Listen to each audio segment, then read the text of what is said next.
στα χέρια του. Ο Πόντιος.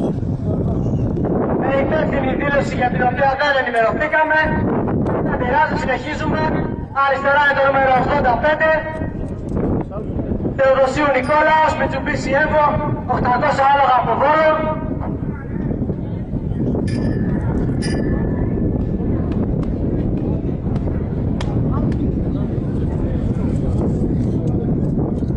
Έχουνε κάνει τα περνάω τους.